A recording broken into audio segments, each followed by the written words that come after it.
Hey, all you cool cats and kittens. Oh my gosh. Oh God, don't watch Tiger King. It'll ruin your life. Hi guys, it's Kaylin May again, and I'm here because I'm doing a 2-for-1 special of a tag video today. I'm gonna be both doing the newbie tag and the newbie booktuber tag and the stay home reading rush tag because I will be participating in that this week. So I just wanna start, which one should I start with? I guess I will start with the newbie booktuber tag.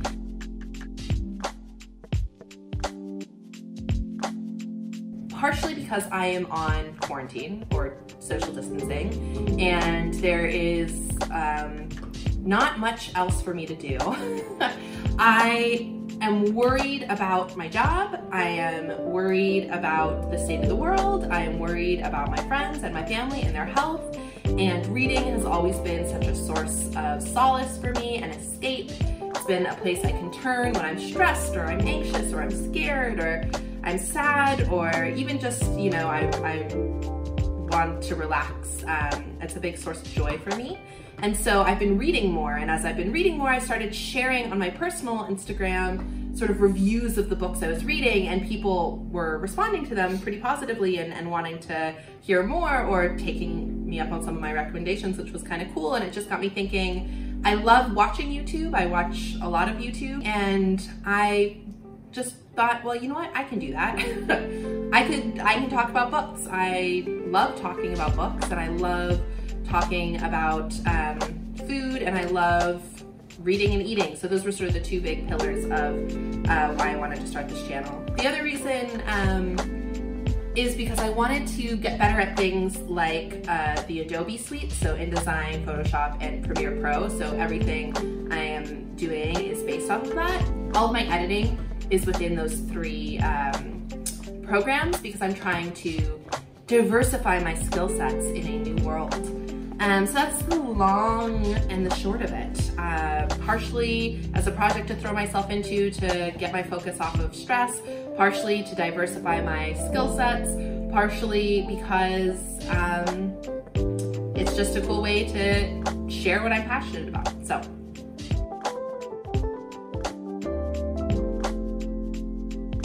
I think this question is a kind of strange question, partially because,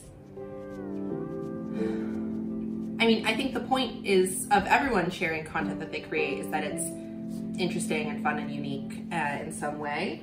And so I think what makes me unique is that I have different tastes than the next person, or that I read, you know, differently, or I edit differently, or I have just a different perspective or take. And I'm happy and excited to bring sort of my own set of opinions and perspectives, as well as I'm really excited to see if I can use this platform to also learn more about other people's perspectives and opinions. So it's kind of a trick question. Because you are an individual, what you do is unique. I'm excited to read more. I have already started reading more, partially because I'm in my house 24/7. I'm excited to talk to other people about books and like be a part of a bigger community who loves to read. Some of my best friends in the world are voracious readers, and I love talking to them about the books that they read. And I just imagine that, you know, spun out even farther. How cool is that?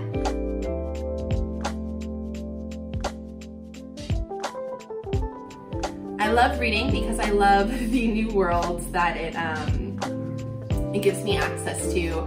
I love it because I can escape to new places. I love learning new things. I love expanding my worldview. I love the moment of pause it creates, the moment of reflection it allows for.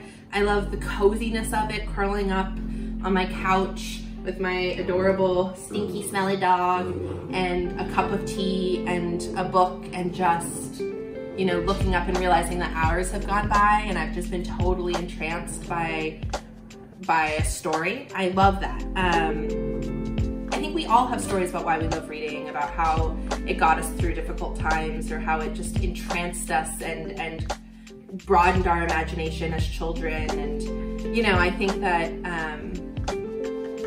that there's not, I don't find time to do things just for myself very frequently, and reading feels like an activity that is just for me, something that nourishes my soul and my spirit and my heart and my mind. And it's a moment of respite in an otherwise pretty busy life. So that's why I love reading.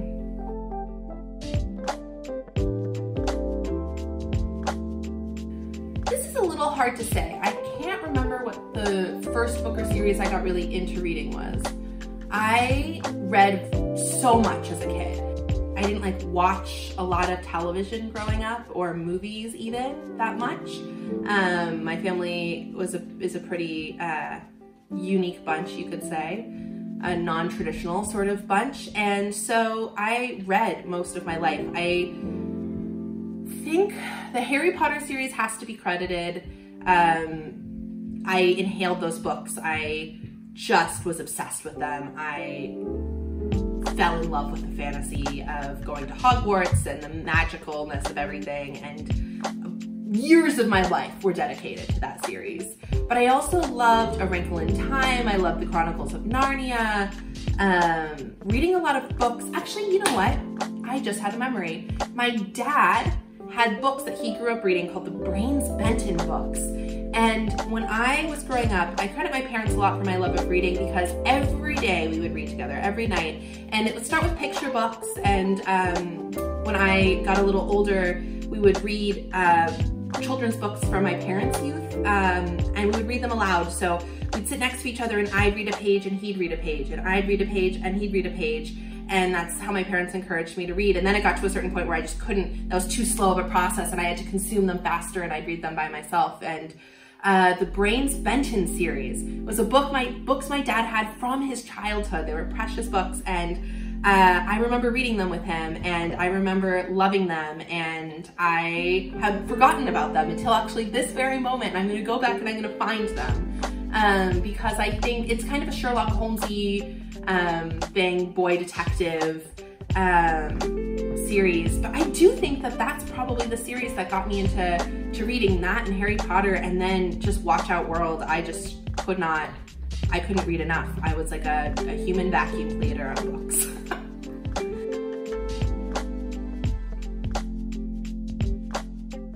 I think that I have just similar questions that I have to everyone. I'm curious about, you know, what people are passionate about, what inspires them. I'm curious about how, there's like more technical questions. How does booktube fit into the larger parts of their life? This channel, for me, is meant to be sort of a hobby and a thing I do in addition to other projects I have, including my podcast or, you know, my job, my career.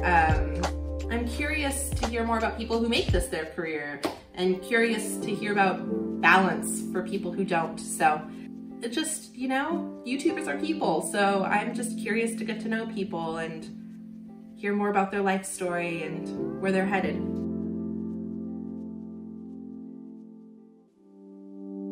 I mean, one is balance. I think right now I have loads of time because we were all stuck in our houses, but as soon as life picks up again and I have a job that I am working full-time as opposed to part-time, and I have, you know, responsibilities and, you know, can actually go out and see friends and go out to movies and dinner, that it's gonna be a little bit of a different balance in my life. I also am somebody who is a little type A, and so I really like things to be done well, and so I think that divorcing from my perfectionism and remembering this is supposed to be fun, that's something that I'm really wanting to hold space for myself. Yeah, I think those are the biggest challenges. I know it's probably a challenge to like grow a channel, but since this is not my primary source of income, or hopefully won't be, I really hope that the economy survives. Then, you know, this is the challenge, I guess, is how does this fit into my life in a way that allows me to be creative and consistent and engaged in this community, but also have these other beautiful elements of my life take up space. I started reading when I was very young. Kindergarten?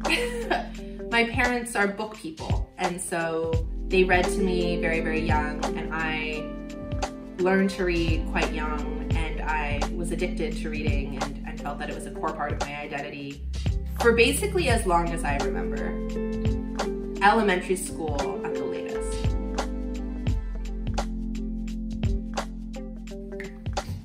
You're looking at it right here on this lovely couch. I read on this couch. I read in bed quite a bit. I used to read out in the world. I like going to coffee shops and reading, but that's not an option anymore. I read at my kitchen table sometimes when my back is hurting. I like to read a wide variety of books. I like a lot of fiction books. I do love the classics. I have like a special space in my heart for sort of like mystery, detective-y type books. I enjoy historical fiction. I enjoy some YA type books, although I've been not reading as much of that lately. I used to love fantasy quite a bit when I was younger, and I just haven't read that lately. So maybe that'd be a fun thing to do, is go back and reread some of my favorite books from when I was younger. I also do like nonfiction books. I really like biographies. I like books about subjects that I am interested in, social and political books. I don't tend to read a lot of horror. I don't read a lot of graphic novels, although I'm not opposed. I don't read a lot of romance or I read a wide variety of things. Okay, so now for the second tag I'm doing, which is the Stay Home Reading Rush tag. So this has to do with the Reading Rush, which is happening from the 16th to the 19th. And this is put on through their channel, so I'm gonna link that below. So this theme is staying at home, and it's a shorter one. I think they do a longer one in the summer, so I'm excited. This could be like a training round. But let's just get to the tag questions, and then I'll describe the books that I'm gonna be reading.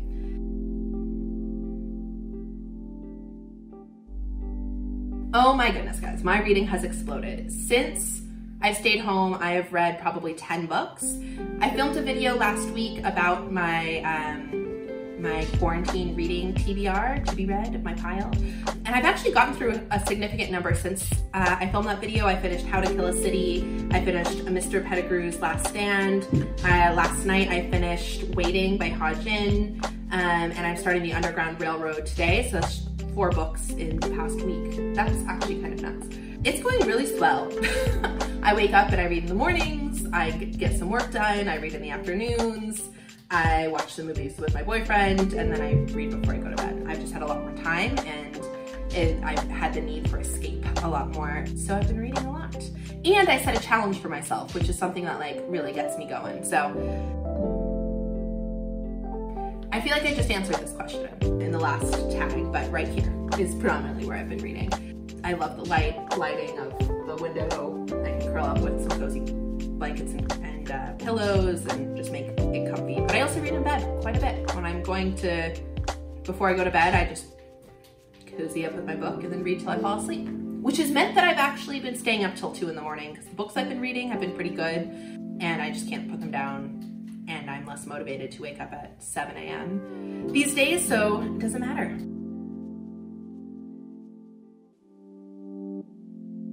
I think Where the Crawdads Sing has been the favorite so far of what I've read in isolation. It was just a really beautiful book to read. And the other thing that it was one of my favorites of reading specifically for isolation is because it transported me so entirely to a different world, to the rural coastal part of North Carolina. And I was in there, I was living there in my mind, which was lovely. Yeah, I think that was my favorite one so far.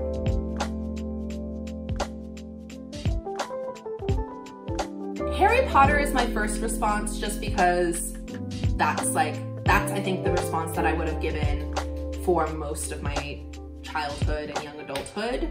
I reread that series, God, every couple of years, just because it makes me feel good. It makes me nostalgic. It makes me remember not only the story, which I love, but the time in my life where I was waiting for those books to come out, and I was, you know, dressing up with my friends and going to these midnight book releases. And so I think that that's probably my default answer. Since then, I would say a book, and I don't know that it's feel good in the sense that it's happy, but just that I consistently fall in love with it a little bit more every time I read it, and that's Tiny Beautiful Things by Cheryl Strayed. I read this book about 5 years ago. I was actually working in a restaurant in Connecticut as a host, and it was such a slow restaurant that I would bring books to read at the host stand, which you're not really supposed to do. And I remember reading Tiny Beautiful Things at the host stand and just openly sobbing, actually.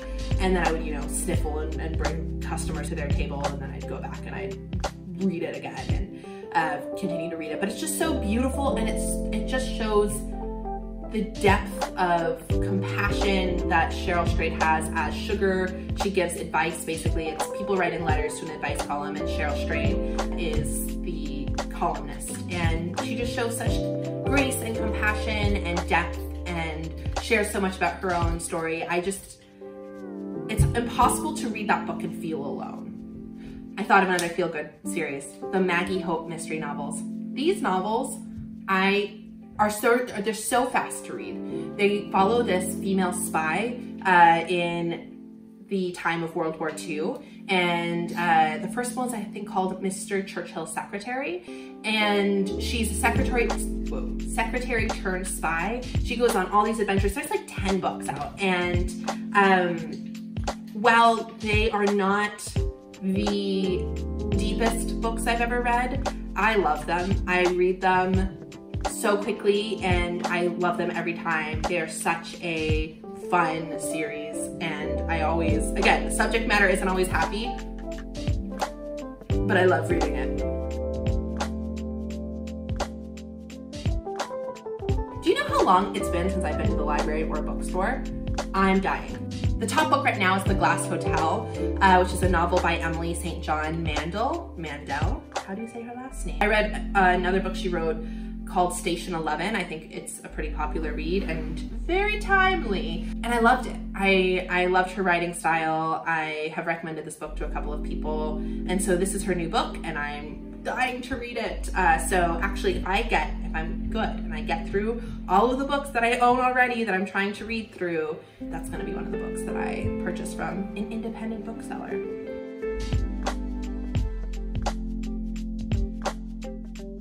I'm gonna shout out, I haven't read her yet, but she is from New Mexico. Her name is Maria deblassie, and it says, is a native New Mexican mestiza blogger, writer, and award-winning educator living in the land of enchantment. She is forever looking for magic in her life and somehow always finding it more than she thought was there. And this is a book that I'm going to be reading on the Reading Rush, and I just want to shout out a local New Mexican female author.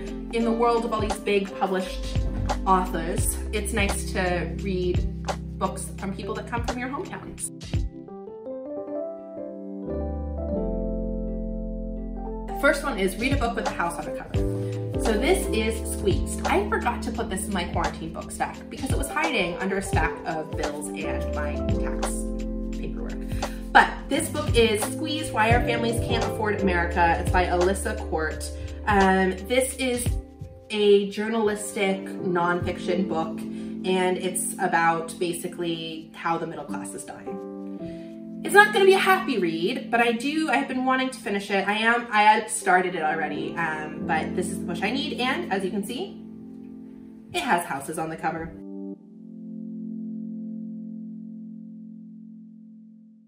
And so I am choosing Oliver Sacks' The Man Who Mistook His Wife for a Hat and Other Clinical Tales.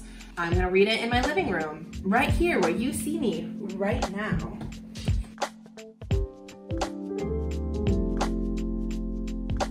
That's where this book comes in, by Maria deblassie. That's because this is a collection of essays, and a lot of them take place in Albuquerque, New Mexico, which is my hometown, and I just miss it. So a place I wish I could go is home, and so I'm hoping this book will transport me there.